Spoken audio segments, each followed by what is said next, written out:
رحم الله من قرأ الفاتحة. بسم الله الرحمن الرحيم.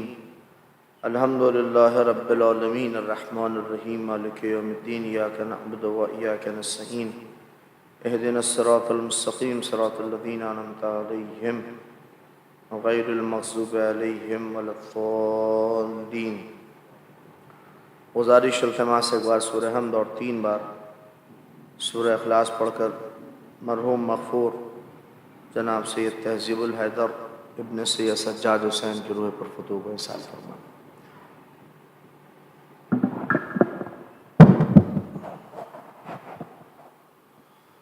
بسم اللہ الرحمن الرحیم. الحمد للہ رب العالمین الرحمن الرحیم مالک یوم الدین ایاک نعبد و ایاک نستعین اهدنا الصراط المستقیم صراط الذین انعمت علیہم غیر المغضوب علیہم ولا الضالین. بسم اللہ الرحمن الرحیم.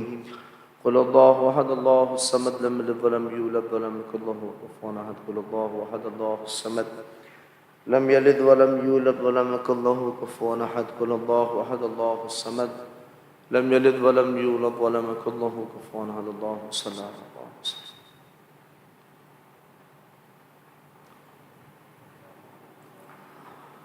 اعوذ باللہ السمیع العلیم من الشیطان الرجیم. الحمد للہ الذی جعل کمال دینہ و تمام نعمتہ بولایت علی ابن ابی طالب.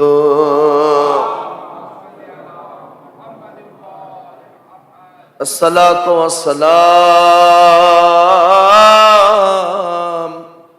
على صاحب الدين والإسلام والهل والحرام والركن والمقام والسجود والقيام والشريعة والأحكام والمحبة والعرفان مولانا ومولى الكونين جد الحسن والحسين أبي القاسم محمد لا سيما لا ابن أمه وخليفته في أمته أمير المؤمنين ياسوب الدين وقائد غر المحجلين ومقاتل الناكسين والمارقين والقاسطين ومصداق كل شيء أحصيناه في إمام مبين. كلمة الرحمن وباب الأمن والأمان الذي زوج على الأرش نجير النسوان ومصداق مرج البحرين يلتقيان بينهما برزخ لا يبغيان. صاحب ذوالفقار والإمام المختار ومصداق قول النبي المختار. لو أوتين الرأي غدا رجل قرار غير فرار الذي سمته أمه حيدر وساقي من حوض كوثر مطلوب كل طالب غالب على كل غالب مولانا علي ابن أبي طالب.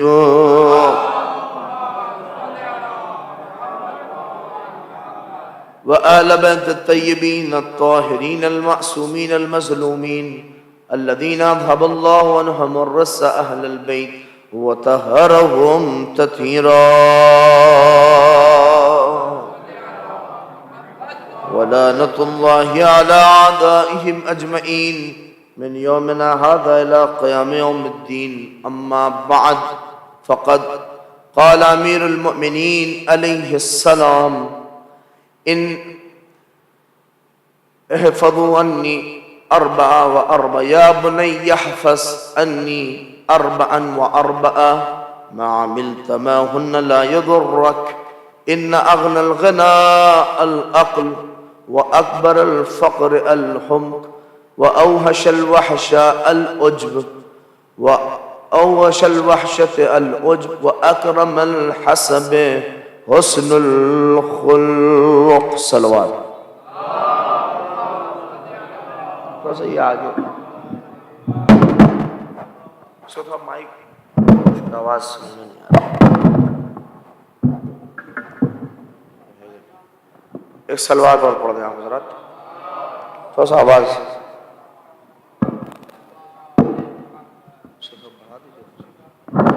آپ حضرات ایک مل کے مرحوم کے علو درجات کے لیے بلند ترین سلوات پڑھیں حضرت محمد علیہ.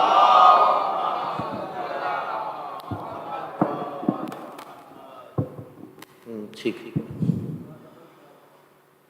خالق کائنات پروردگار عالم کا جتنا بھی شکر ادا کیا جائے کم ہے، اور اس سلسلہ مدت کی ایک اور کڑی جو آپ کے اس دائرے محبت میں خطاب کرنے کی سعادت حاصل کر رہا ہوں، لہٰذا اب ذرا تھوڑا سا قریب اور آ جائیے، تھوڑا میری حوصلہ افزائی ہو جائے گی. آگے آ جائیں اگر زحمت نہ ہو، چونکہ افراد جتنے بھی ہیں اگر تھوڑا سا اور قریب ہو. ایک سلوات اور پڑھ دیں محمد علیہ وسلم.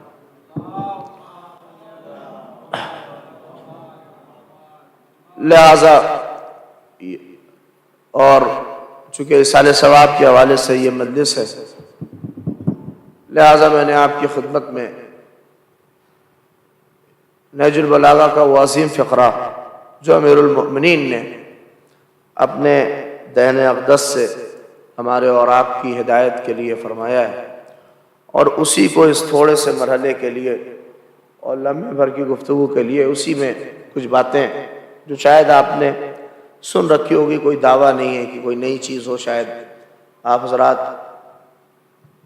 اس سے واقف ہوں. صلوات پڑھیں محمد آل محمد. بھیا صحیح کر لو ایک بار میں، جتنا صحیح کر لو.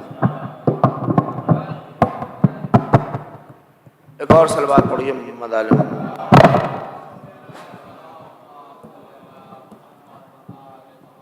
صلوات بھیجنے کا بہت سارا ثواب ہے، لہٰذا آپ صحیح کر لیں. اور چونکہ دیکھیں میں شروع کر رہا ہوں، وہ ہوتا رہے گا تو سنتے رہیے. وقت کم ہے، ماہ شعبان ہے، اور یہ مہینہ اپنی تمام تر برکتوں کو لے کے آیا ہوا ہے، اور ہمیں اور آپ کو کوشش کرنا چاہیے اس مہینے میں کم سے کم کچھ معرفت اس امام کی جو پردہ غیب میں ہے، کہیں نہ کہیں اس کی غیبت اور اس مرحلے کے ذمہ دار ہماری اور آپ کی وہ گناہیں ہیں جو اسے آنے نہیں دے رہی ہیں.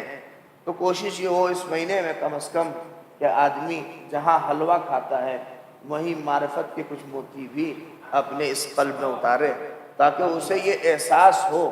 دیکھیے دونوں چیز، اس لیے کہ حلوہ کھا کے آدمی اپنے جسم کو مضبوط کرے گا، مگر معرفت حاصل کر کے اپنی روحانی طاقت میں اضافہ کرے گا. لہذا ایک مل کے صلوات پڑھو محمد علیہ. صحیح ہے بھائی.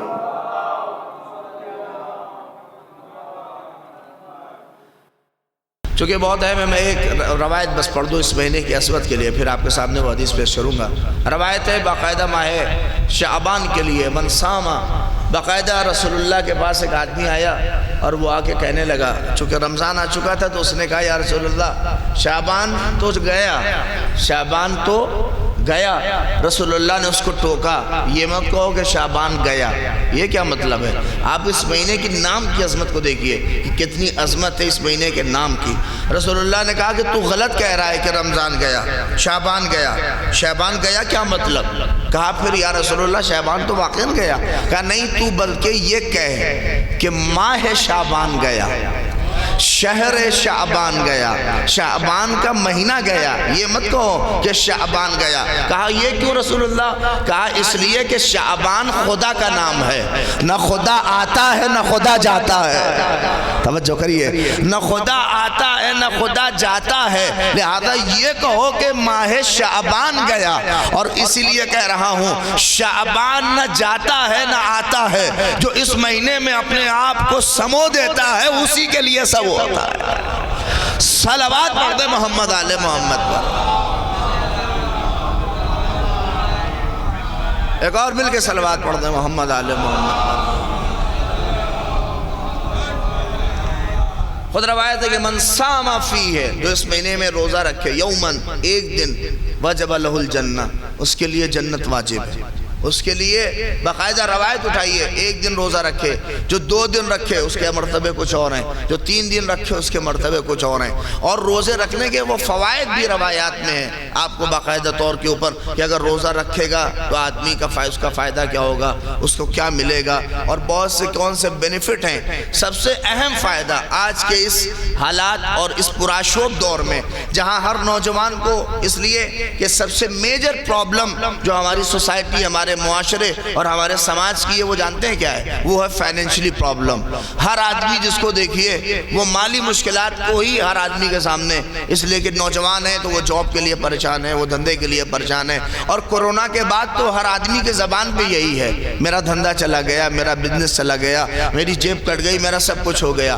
باقاعدہ روایت کہتی ہے کہ جو اس مہینے میں روزہ رکھے، ایک فائدہ اور جو اللہ نے اس مہینے میں رکھا، یتشعب فیہ ارزاق المؤمنین، اللہ نے مومنوں کے رزق کا انتظام اسی ماہ شعبان میں رکھا ہے۔ اگر کوئی اس مہینے میں اپنے آپ کو اس حوالے سے اگر باقاعدہ اپنے نفس کی وہ پابندی کے ساتھ رکھے تو خدا نے اس کے رزق کا انتظام اسی مہینے میں کر رکھا ہے۔ دیکھیں کچھ آفرز ہوتے ہیں، جیسے مال وغیرہ ہوتا ہے تو اس میں آفر لگا ہوتا ہے کہ مثلاً ابھی میں آپ سے کہوں کہ آپ کے کراری کا جو مال ہے، مجھے تو معلوم نہیں لیکن فرض کریے کوئی مال ہے کراری میں، وہاں بھی میں آ رہا تھا تو ایک آفر لگا ہوا تھا۔ کیا آفر تھا؟ کہ ایک جاکٹ خریدیے، اب تو جاڑا بھی ختم ہو رہا ہے، ایک جاکٹ خریدیے 10 لے کے جائیے۔ ابھی کہہ دوں، اور یہ بات دیکھیے برملا کہہ رہا ہوں اور مائک پہ کہہ رہا ہوں، شاید اس میں سے کوئی نہ جائے، مگر خواتین جو ہیں وہ سب سے پہلے جائیں گے۔ یہ اطلاع اگر انہیں مل جائے تو وہ سب سے پہلے کہ ایک کے بدلے 10، اگرچہ ابھی پہننا بھی نہیں ہے، توجہ کریے گا، ختم ہو رہا ہے باقاعدہ جاڑا ایک طرح سے دیکھیے تو ختم ہو چکا ہے، اب پہنے گا بھی نہیں آدمی، مگر وہ اگلے برس کے لیے۔ اگر پوچھئے گا کہ کیوں خریدنے کے لیے تو کہیں گے اگلے برس، جسے لمحے کا معلوم نہ ہو، جسے لمحے کی پتہ نہ ہو، وہ اگلے برس کے لیے جا کے خرید کے لے کے چلی بھی آئیں گی، چاہے کوئی پہنے گے نا اگلے سال پہنیں گے۔ غور نہیں کیا آپ نے؟ آفر کوئی نہیں چھوڑتا، بعض روایتوں میں موجود ہے خدا نے اسی طرح سے رجب و شعبان میں آفر کی بھیڑ لا کے کھڑی کر دی ہے۔ آؤ اس میں آفر لگے ہوئے ہیں، نماز کا آفر الگ سے ہے، روزے کا آفر الگ سے ہے، زکوٰۃ جو بھی نیکیاں کرو سب آفر کے تو پہلے کے چلتے چلے جاؤ۔ صلوات پڑھ دے محمد آل محمد پر۔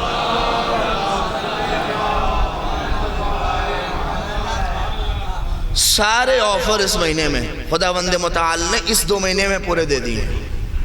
اچھا دیکھیے ایک چیز اور آتی ہے، ہم اور آپ کو سارے تجربے سے باقاعدہ واقف ہیں۔ جب رمضان آتا ہے اور رمضان میں کسی آدمی کو کوئی گٹکا کھاتے ہوئے، روزہ نہ رکھتے ہوئے دیکھتا ہے تو کہتا ہے میں رمضان میں بھی نہیں سدھر رہا ہے یہ آدمی، ہاں یہ آدمی رمضان میں بھی نہیں سدھر رہا۔ میں روایت کے سائے میں بات کہہ رہا ہوں، آپ غور کریے اس کو، کہ آدمی کہتا ہے رمضان میں بھی نہیں سدھرا، روزہ نہیں رکھا ہے۔ یہ مولوی بھی ٹوکتا ہے اور آپ بھی کہتے ہیں ہمیں رمضان میں تو سدھر جاؤ۔ دیکھیں ایسے آدمی کو رمضان میں سدھرنے کے لیے نہ کہیے، اس لیے کہ رمضان سدھرنے کی جگہ نہیں ہے۔ میں پہلے کہہ رہا ہوں آپ کے سامنے، دیکھیے ایک ڈاکٹر جو ہوتا ہے MBBS کرتا ہے، جب 5 سال اس نے کھپایا اور اس نے MBBS کی ڈگری حاصل کر لی، یا مثلا ایک انجینئر ہے بی ٹیک کر رہا ہے، وہ چاہے جس ڈپارٹمنٹ میں سول انجینئرنگ کر رہا ہو یا جو بھی کر رہا ہو، تو وہ 5 سال دیتا ہے کہ نہیں دیتا ہے اور ڈگری بھی حاصل کر لیتا ہے، لیکن کوئی کالج یا کوئی بھی یونیورسٹی اسے ڈائریکٹ جاب پہ نہیں لے لیتی ہے، بلکہ وہ 5 سال مکمل کرنے کے بعد، توجہ چاہ رہا ہوں، یا اسی درمیان یا اس کے بعد 2 سال کی انٹرنشپ ضرور کرائی جاتی ہے۔ نہیں توجہ کریے گا کہ یہ جتنی چیزیں اس نے پڑھی ہیں وہ 2 سال کے اندر وہ سب کچھ تجربہ کر لے، تاکہ اگر کوئی اس دوران غلطی ہو تو اسے صحیح کیا جا سکے، اسے سمجھایا جا سکے۔ توجہ کریے، کچھ تجربے کار کے انڈر میں اس کی یہ 2 سال باقاعدہ انٹرنشپ ہوتی ہے، پریکٹس کرتا ہے وہ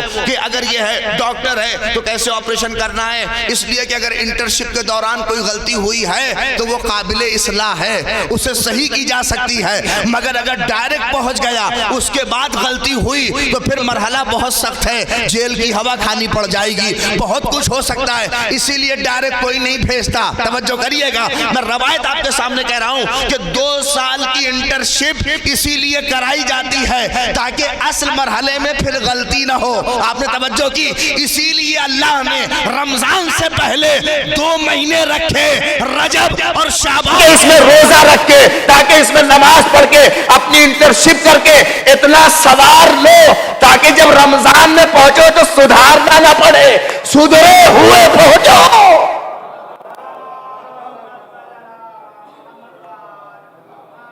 ایک اور صلوات پڑھتے محمد آل محمد۔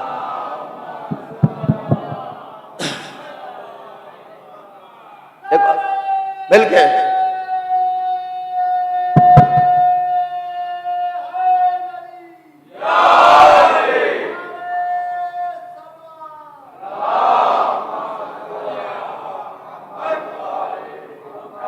اسی طرح سے اس نے 2 مہینے انٹرشپ کے لیے ہمارے لیے رکھے ہیں۔ اسی لیے اگر رمضان میں کسی کو کھاتا ہوا دیکھیے تو اس سے یہ نہ کہیے کہ رمضان میں سدھرے نہیں، بلکہ اس سے یہ کہیے کہ اگلی بار جب رجب آئے تو تھوڑا سا سدھر کے آنا، اگلی بار جب رمضان آئے اگر رمضان میں کوئی سدھرا ہوا نہ دکھے آپ کو تو سمجھیے کہ انٹرشپ میں اس کی کمی رہ گئی ہے، قاعدے سے اس نے ورک نہیں کیا ہے، قاعدے سے اس نے کام نہیں کیا ہے اپنے اوپر۔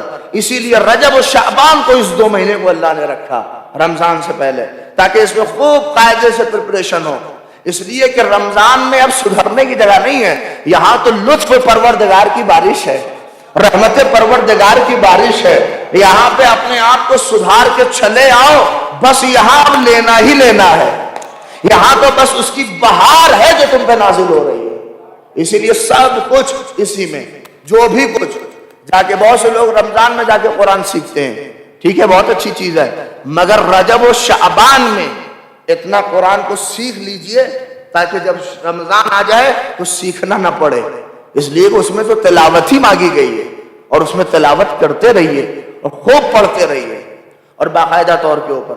ہمارے یہاں میں ایک بات قرآن کی آ گئی تو کہہ رہا ہوں، رمضان آ رہا ہے، بہت سے جو قرآن کبھی نہیں پڑھتے ہیں وہ رمضان میں بھی پڑھیں گے، لیکن آپ دیکھیے قرآن صرف رمضان کے لیے نہیں ہے رمضان بہار کا مہینہ، مگر قرآن زندگی کے ہر مرحلے کے لیے، قرآن زندگی کے ہر اس مرحلے پہ قرآن ہے۔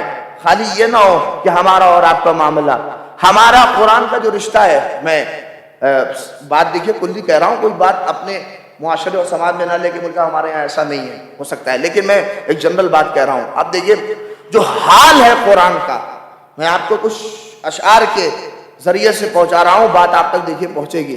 جو قرآن مجید کے ساتھ حال ہے ہمارا نا، وہ ایسا ہے کہ کسی شاعر نے کیا خوب کہا، اگر جو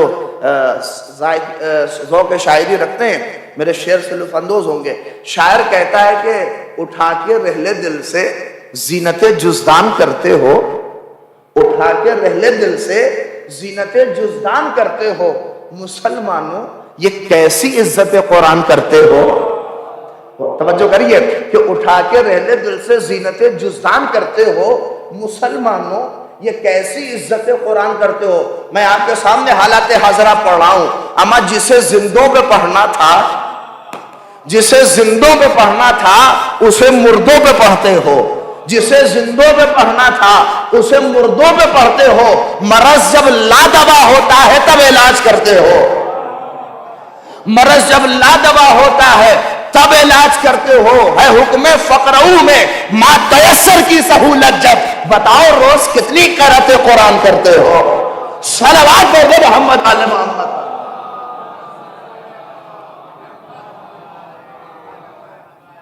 ہے حکم فقرعو میں ما تیسر کی سہولت، جب بتاؤ روز کتنی قرأت قرآن کرتے ہو، کتنی پڑھتے ہیں ہم اور آپ۔ یہ بہت عظیم ہے، میں بات اسی پہ ادھر نہ جائے لہذا لیکن کہہ رہا ہوں، اب یقین جانیے کہ بہت عظیم مہینہ، اس سے ہمارا رشتہ کبھی ہونا چاہیے۔ شعبان، بس روایت میں 15 شعبان کو تعبیر کیا گیا ہے لیلۃ القدر سے، اور کچھ لوگ معترض ہوتے ہیں کہ لیلۃ القدر کیسے ہو سکتی ہے یہ رات؟ مثلا 15 شعبان کی جو رات ہے وہ لیلۃ القدر کیسے ہو سکتی ہے؟ نہیں ہو سکتی. کیوں؟ اس لیے کہ لیلۃ القدر کے لیے کیا کہا قرآن نے؟ انا انزلناہ فی لیلۃ القدر وما ادراک ما لیلۃ القدر. لیلۃ القدر کو کوئی درک نہیں کر سکتا. لیلۃ القدر اتنی آسانی سے نہیں. توجہ کریے گا. اچھا لیلۃ القدر شب قدر کو شب قدر کی عظمت کیوں ہے؟ توجہ کریے، بس میں یہیں پہ روک رہا ہوں اس بات کو. لیلۃ القدر کی عظمت کیوں ہے بولیے؟ اما چونکہ اس میں قرآن نازل ہوا ہے. لیلۃ القدر ہی اس لیے ہے چونکہ اس رات میں قرآن مجید نازل ہوئی ہے. اس میں قرآن کا نزول ہوا ہے. کون سا قرآن؟ جو بولتا نہیں ہے. کون سا قرآن؟ جو صامت ہے. ہم نے کہا کہ 15 شعبان بھی لیلۃ القدر ہے تو اعتراض کرنے لگے کہ یہ کیسے؟ اما جس رات میں بولتا ہوا قرآن نہیں، اور کریے، جس رات میں قرآن صامت نازل ہو جب وہ لیلۃ القدر ہے تو جس میں قرآن ناطق کا نزول ہو رہا ہو. صلوات پڑھ دو محمد آل محمد پر.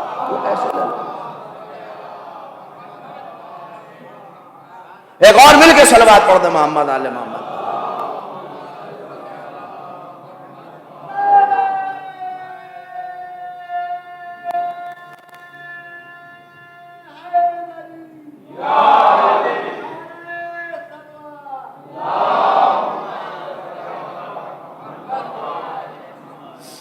اسی قرآن ناطق کی ایک کڑی نے کہا، کیا کہا؟ اللہ اکبر. یا بنی احفظ. ایک باپ کے اصالے ثواب کی مجلس ہے، بس اسی 2 فقرے سنیے اور مجلس تمام ہو جائے گی. یا بنی احفظ انی 4 و 4 ما عملت ما ہن لا یضرک. اے میرے بیٹے، دیکھیے مولا کائنات یہ چیزیں بھی آنی چاہیے. طریقہ وصیت ہمیں یہ پتا ہونا چاہیے. وصیت کا جو کانسیپٹ ہے ہم اور آپ شاید نہ سمجھتے ہوں بہت، مگر آئیے سیکھیے اہل بیت اطہار سے کہ وصیت کی کیسے جاتی ہے اور وصیت میں کیا کیا جائے. دونوں طرف ہے کہ ایک باپ بیٹے کو کیا وصیت کرے اور وصیت میں کیا کہا جائے اور کون سی چیزوں کی وصیت ہو سکتی ہے. ہمارا اور آپ کا دماغ دیکھیے جب لفظ وصیت آتا ہے تو بتائیے کہ ہمارا اور آپ کا دماغ کہاں جاتا ہے؟ ارے بولیے. پراپرٹی، مال، دولت. یعنی جب لفظ وصیت ہم اور آپ سنتے ہیں سچا تو یہی تو جاتا ہے کہ پراپرٹی کی طرف فلاں نے وصیت کی ہے تو دماغ خود بخود یہ تبادر ذہنی ہو چکا ہے کہ آدمی دماغ خود بخود پہنچ جاتا ہے پراپرٹی کی طرف.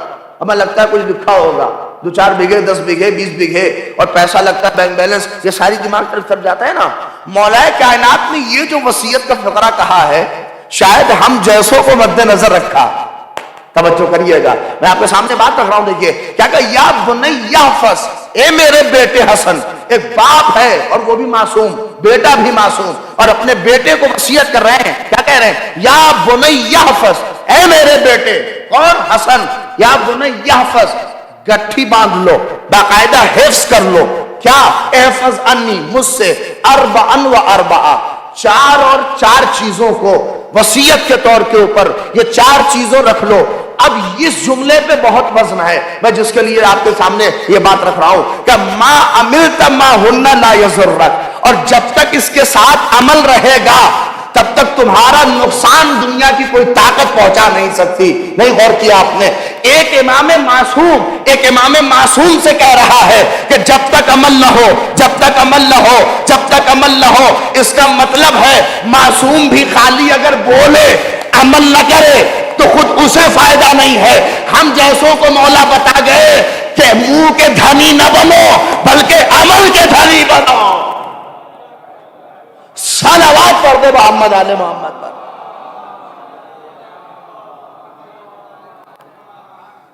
بلکہ منہ کے دھنی نہ بنو. اگر میرے لال اس کے ساتھ تمہارا عمل رہا تو تمہیں نقصان نہیں ہو سکتا، تم گھاٹا نہیں اٹھا سکتے. کیا؟ میں نے کہا نا وصیت کا جو تبادر ذہنی ہے وہ مال ہے نا. مولا کائنات نے اسی مزاج سے کہا، لیکن کیا ہے دیکھیے معیار. ان اغنى الغنى، پہلی وصیت کا فقرہ. کہا میرے لال سب سے بڑی دولت، میں نے کہا نا دماغ جاتا ہے وصیت سے طرف دولت. مولا کس چیز کو دولت کہہ رہے ہیں؟ کہ ان اغنى الغنى، سب سے بڑی دولت میرے لال عقل ہے. ان اغنى الغنى العقل، سب سے بڑی دولت عقل ہے. اور اس کے بعد کیا فقرہ؟ وَأَكْبَرَ الْفَقْرِ الْحُمْ، اور سب سے بڑی فقیری یہ نہیں ہے کہ پیسہ نہ ہو، یہ نہیں ہے کہ سب سے بڑی فقیری بے وقوفی ہے، یعنی جس کے پاس عقل نہ ہو. نہیں توجہ کی آپ نے؟ مولا کائنات نے بہت بڑا فلسفہ فقیری اور امیری کے درمیان سمجھا دیا کہ سب سے بڑی دولت عقل ہے، سب سے بڑی دولت عقل ہے. کیا مطلب؟ مولا سمجھا رہے ہیں کہ اگر عقل ہے تو اس سے بڑی کوئی دولت نہیں ہے. یعنی کیا مطلب؟ کہ باپ کچھ نہ چھوڑ کے جائے، مگر اگر عقل ہے تو کچھ نہ ہو بنا لے گا. اگر عقل ہے کچھ نہ بھی ہو تو بنا لے گا. اگر عقل نہیں ہے تو باپ کا سب دیا ہوا لٹا دے گا. صلوات پڑھ دو محمد علی محمد.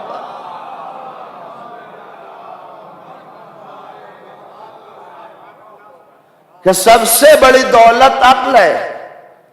کہ میرے لال ان اغنى الغنى العقل، سب سے بڑی دولت. اور شاید مولا کائنات بتا رہے ہیں پیسہ بہت بڑی دولت نہیں ہے. ابھی ذکر ہو رہا تھا کہ آدمی، ہم اور آپ جس چیز کی طرف بھاگتے ہیں ہم سوچتے ہیں نہیں یہ عقل بہت عظیم ہے. روایت میں ملتا ہے کہ من لا عقل لہ لا دین لہ، جس کے پاس عقل نہیں ہے اس کے پاس دین نہیں ہے. جس کے پاس دین ہے سمجھو کہ اس کے پاس عقل ہے. یہ ساری چیزیں، وہ واقعہ بہت باقاعدہ آپ نے سنا ہے کہ جناب آدم کے پاس 3 چیزیں انسانی جسم میں مجسم ہو کر آئی تھی. کیا؟ حیا، عقل، دین. حیا، عقل، دین مجسم بن کے حضرت جبریل لے کے آئے اور تینوں کو لا کے ان کے سامنے بیٹھا دیا اور جناب آدم سے کہا اللہ میاں نے آپ سے یہ کہا ہے کہ آپشنل ہے یہ معاملہ کہ تینوں میں سے ایک کو آپ کو چننا ہے. توجہ کریے گا، تینوں میں سے ایک کو آپ کو چننا ہے. جناب آدم نے حیا کو دیکھا، جناب آدم نے دین کو دیکھا، عقل کو دیکھا، فوراً عقل کو انتخاب کر لیا. اب یہ عقل ہی ہمیں چاہیے. عقل کو لے لیا. اب جبریل کہنے لگے حیا چلو، دین چلو. انہوں نے تو عقل کا انتخاب کر لیا. وہ دونوں بھی اٹھ کے آدم کے پاس آ کے بیٹھ گئے. نہیں توجہ کریے، میں بہت بڑی بات حالات حاضرہ آپ کی خدمت میں پیش کر رہا ہوں. وہ دونوں بھی اٹھ کے آدم کے پاس آ کے بیٹھ گئے. کہا ارے بھائی آدم نے تو عقل کا انتخاب کیا ہے، حیا تمہارا کام یہاں نہیں ہے، دین تمہارا کام یہاں نہیں ہے. کہا جبریل اگر اللہ نے تم سے کچھ کہا ہے تو ہم سے بھی تو کچھ کہا ہے. کہ ہم سے کیا کہا ہے؟ کہ دیکھو دین وہی رہنا جہاں عقل ہو، حیا وہی رہنا جہاں عقل ہو. نہیں غور کریے، باقاعدہ اس کا مطلب ہے کہ جہاں بے حیائی دکھے سمجھیے کہ وہاں عقل نہیں ہے. صلوات پڑھ دو محمد علی محمد پر. بے حیائی جہاں نظر آ جائے، بے شرمی جہاں نہ دکھ جائے، جہاں پہ آپ کو دکھ رہی ہو سمجھیے کہ کتنا بڑا بھی دنیا کے سامنے عقل مند ہو، مگر آل محمد کی نگاہ میں اس سے بڑا کوئی بے وقوف نہیں ہے. عقل مند وہی ہے کہ جس کے پاس حیا ہو، جس کے پاس دین ہو. دین اسی کے پاس ہوتا ہے جس کے پاس عقل ہوتی ہے. اور عقل ہوتی ہے تو بہت سی چیزیں حل ہو جاتی ہیں. سوچنے کی پھیر ہے. مثلا ابھی میری بات، اور آدمی مال و دولت کے لیے دیکھیے کتنی محنت کرتا ہے. ہاں ہم بھی کرتے ہیں، یہاں سے مجلس وہاں، وہاں سے مجلس یہاں، سب اسی کے لیے چل رہا ہے. دنیا کا ہر آدمی کا قدم کوئی ایسا نہیں ہے، ہونا چاہیے. مگر مال بہت اچھی چیز ہے اگر آخرت کے کام آ جائے. توجہ کریے، ایسا نہیں کہ مال کمانا برا ہے، یا دین نے یا اسلام نے یا شریعت نے مال بنانے کو منع کیا ہے، پراپرٹی بنانے کو منع کیا ہے. نہیں، اگر پراپرٹی بنانا منع ہوتا تو آل محمد کبھی فدق لینے کے لیے نہ جاتے. میں توجہ کریے گا، میں کہہ رہا ہوں. لیکن فرق کرتا ہے کہ آدمی کر کیا رہا ہے. دیکھیے علامہ اقبال نے، بڑی پڑھی لکھی بستی ہے کراری میں، پہلی دفعہ آ رہا ہوں ورنہ اور سن رکھا ہے. اتنی عظیم عظیم ہستیاں، علامہ جوادی خدا ان کو خریق رحمت کرے. یہ ساری وہ ہستیاں ہیں جن کا شیعت پہ احسان ہے، بالخصوص ہندوستان میں، جو کام کر گئی ہیں یہ ہستیاں، یقین جانیے کہ شیعت پہ احسان ہے ان کا اور ان لوگوں کا، اور یہ پورا ایک سلسلہ ہے غلام اصغر صاحب، اور یہ پورا، لہٰذا میں کہہ رہا ہوں آپ اس کا بھرم رکھیے، یہ بات میں آپ کی خدمت میں کہہ رہا ہوں۔ دیکھیے علامہ اقبال نے بڑے خوبصورت نظم لکھی ہے کسان اور زمیندار کے اوپر، اس کے کچھ مصرے ہیں جو مجھ سے ذہن میں ابھی نہیں آ رہے ہیں، میں بیٹھا ہی تھا یہ بات یاد آ گئی اسی وقت سے، کچھ بحث کر رہے تھے لوگ کہ آدمی مال کے لیے زمین کے لیے سب کیا کیا کرتا ہے، سب یہی رہ جائے گا، تو مجھے اسی پہ یاد آ گیا علامہ اقبال کا وہ شعر کہ اقبال لڑ رہے تھے کسان اور زمیندار، اس طرح سے کر کے انہوں نے لکھا ہے، جو مفہوم ہے وہ میرے ذہن میں ہے، میں آپ کو سنا رہا ہوں۔ دیکھیے آدمی اگر عقل کا استعمال کرے تو یہ کچہریوں میں مقدموں کی فائلیں بند ہو جائیں، توجہ چاہ رہا ہوں، اگر آدمی عقل کا استعمال کرے، آج آپ کچہری میں چلے جائیے، آپ آج کورٹ میں چلے جائیے تو 95% مقدمے آپ دیکھیے گا تو یا تو عورتوں کے مسئلے ہیں یا تو جو ہے کیا نام ہے زمین جائیداد کا مسئلہ ہے، اس کے علاوہ کوئی بھی مقدمہ نہیں آپ کو نظر آئے گا، اور زمین جائیداد کا بھی بہت بڑا بڑا نہیں، بہت چھوٹا موٹا، وہ ہماری 4 فٹ زمین لے لی ہے، وہ ہماری 1 ہاتھ زمین لے لی ہے، وہ 1 ہاتھ بڑھ کے بنا لیا ہے، بھائی بھائی کے لیے پریشان ہے، باپ بیٹے کے لیے، سب مقدمے جھگڑے، لیکن ذرا سا اگر عقل ہوتی تو مسئلے بڑے آسانی سے حل ہو جاتے۔ یہ باقاعدہ روایت کہ اسی لیے تو کہا کہ سب سے بڑی دولت عقل ہے، وہ سمجھ رہا ہے کہ یہ زمین سب سے بڑی دولت ہے، مگر سب سے بڑی دولت عقل ہے، عقل ہے۔ ایک صاحب ہمارے علاقے میں تھے، میں وہاں ماہ مبارک رمضان میں گیا تھا، ایران سے آیا تھا تازہ، تو وہ کہنے لگے مولوی صاحب پتہ ہے آپ، اور باقاعدہ ایٹیٹیوڈ میں اور اس میں بتاتے ہیں لوگ کہ یہ ہمارا کمال ہے کہ مولوی صاحب یہ بسواڑی آپ یہاں بولتے ہیں کہ نہیں، باس کی وہ پوری چھوٹی سی وہ تھی، کہا مولوی صاحب یہ بسواڑی آپ دیکھ رہے ہیں، اسی کے لیے آج 20 سال سے ان کو لڑا رہا ہوں اور لینے نہیں دیا، نہیں توجہ کر رہے ہیں آپ، یہ کہے کہ ہمیں مطلب 20 سال ہو گیا، یہ ہے ہماری ذہانت کا کمال کہ 20 سال سے ہم نے انہیں لینے نہیں دیا۔ مجھے ہنسی آ گئی، میں نے اسی وقت بے ساختہ ان سے کہا کہ 20 سال لڑانے کے علاوہ اگر یہ لگانے کے چکر میں رہتے تو آج 20 بسواڑی تمہارے سامنے کھڑی ہوتی۔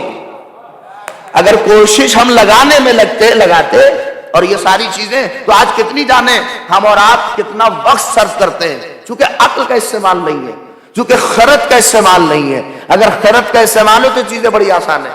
علامہ اقبال کہتے ہیں زمین دار اور کسان جان رہے ہیں نا، وہی کسان اندولن والے، وہی جو بوتے ہیں بیچارے، جن کا اناج ہم کھاتے ہیں، جن کی محنت و مشقت ہے، وہ کیا ہے، انہیں بھی جس کا خوف تھا، یہ دونوں لڑ رہے تھے۔ کیا کسان کہہ رہا تھا کہ زمین میری ہے، زمیندار کہے شرم نہیں آتی میں نے ہی زمین دیا، اور کہہ رہا ہے زمین میری ہے، بلکہ زمین میری ہے، دونوں لڑ رہے ہیں کہ زمین میری ہے، وہ کہہ رہا ہے میری ہے، یہ کہہ رہا ہے میری ہے، وہ کہہ رہا ہے میری ہے۔ علامہ اقبال کہتے ہیں اتنے میں لڑائی اس مرحلے پہ آئی کہ کسان نے زمیندار کا گریبان پکڑا اور زمیندار نے کسان کا گریبان پکڑا، بس وقت قریب تھا کہ یہ ایک دوسرے کو مار دیں، اور وہ کہتا تھا نہیں میری ہے، وہ کہتا تھا نہیں میری ہے۔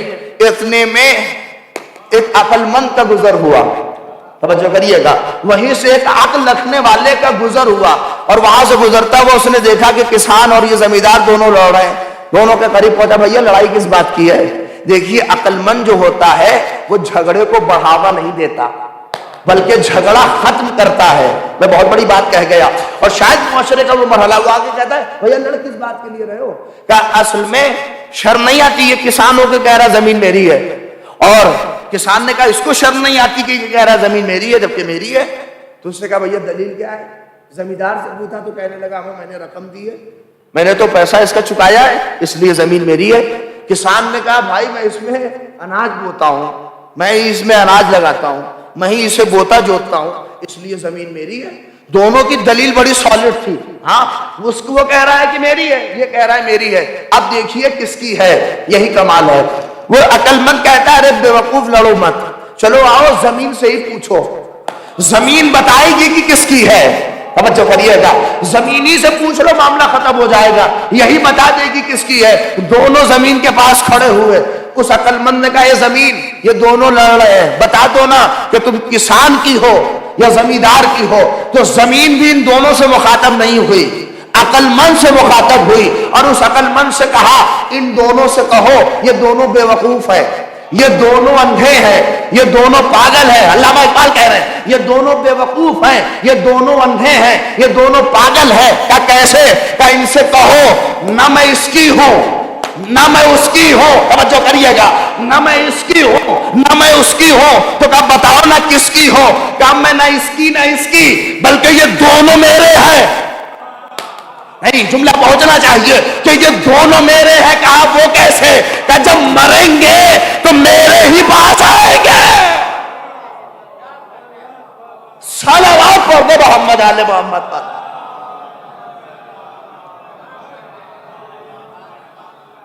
ایک اور مل کے صلوات پڑھ دو محمد آل محمد پر.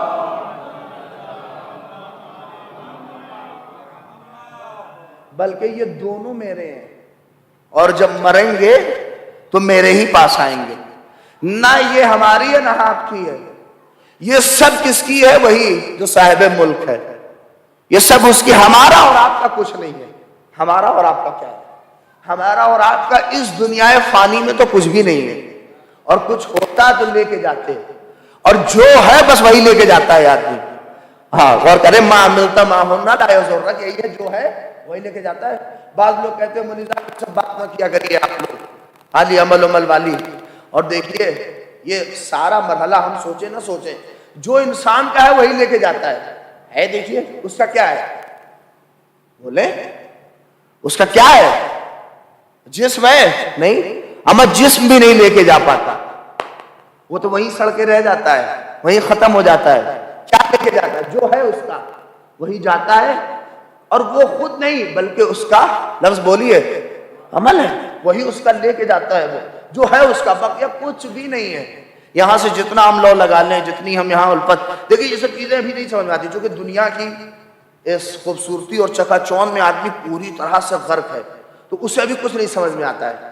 کسی کی میت ہو جائے تو تھوڑی دیر کے لیے اس کا ضمیر جاگتا ہے، ارے یار مرنا ہے، تو تھوڑی چار باتیں وہ ایسا کرتا ہے، ارے یار نہیں جانا ہے، بس اب سدھریں گے. اور کہاں 2 دن بعد پھر آفس میں گئے اور میز کے نیچے سے لینا پھر شروع کیا، تو پھر وہ ساری چیزیں آدمی بھول جاتا ہے اور سب کچھ ختم ہو جاتا ہے. چونکہ اس دنیا کی خوبصورتی بہت عظیم ہے. آپ سمجھیے یہ دنیا بہت، میں ایسا نہیں کہہ رہا ہوں کہ دنیا سے آدمی منہ نہ لگائے، دنیا بہت خوبصورت ہے. اللہ نے اسے اتنی خوبصورت بنایا اس لیے ہے، مگر کمال یہی ہے اس نے اتنی خوبصورت بنا کے کہا اسے منہ نہ لگانا. توجہ کریے گا، اس نے خود کہا میں نے اسے خوبصورت بنایا ہے. اگر خوبصورت نہ بناتا تو کہتا کہ ہم نے انسان کو بہترین پیدا کیا، ہم نے آسمان بہترین بنائے، ہم نے سورج. یہ پروردگار جب یہاں رکھنا نہیں تھا تو اس نے خوبصورت بنایا کیوں نہیں؟ کہا ہم تمہارے مزاج کو جانتے تھے کہ تم ہر چیز جو اچھی ہو تم پسند کرتے ہو، مگر امتحان تبھی تو ہے کہ جب اچھی کو چھوڑ کے ہمارا انتخاب کرو. جملہ سنیے، جب اچھی کو چھوڑ کے ہمارا انتخاب کرو. اور ہم لوگ کہتے ہیں کہ دنیا خراب ہے. یقین جانیے دنیا خراب کہنا ہی غلط ہے. دنیا خراب کہاں ہے؟ بولیے خراب ہے؟ ہمارا اللہ کی بنائی چیز کیسے خراب ہو سکتی ہے؟ دنیا خراب نہیں ہے، ہماری نیتیں خراب ہیں. میں بہت بڑا جملہ کہہ رہا ہوں، آپ اور بزرگ ہیں، یقین جانیے کہ دنیا خراب تھوڑی نہیں ہوتی. زمانہ خراب ہے. زمانہ کہاں سے خراب ہے؟ سورج نکلنا بند ہو گیا، چاند نکلنا بند ہو گیا، ستارے نکلنا بند ہو گئے. کیا سب بند ہو گیا؟ کیا بارش کا آنا بند ہو گیا؟ کیا دھوپ کا آنا بند ہو گیا؟ زمانہ ومانہ خراب نہیں ہوتا، ہماری نیتیں خراب ہیں.